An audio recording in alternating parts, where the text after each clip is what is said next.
18টা আপনার গরু? ও, দুধ দেয় তো? কয়টা দুধ দেয়? দন না?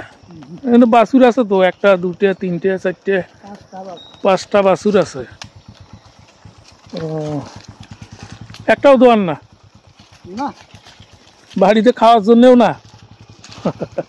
সব বাছুরে খায়? হোক, বাছুর খায়, বাছুরের চেহারা ভালো হোক।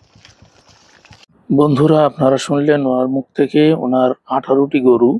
এই এলাকার সব মানুষে গরু লালন পালন করে। দিনের বেলা হাজার হাজার গরু এই বনে এভাবেই ছেড়ে দেওয়া থাকে। পশুর আক্রমণের ভয় নেই না? হাতি আছে? ও, তাছাড়া আর কোনো ভয় নেই?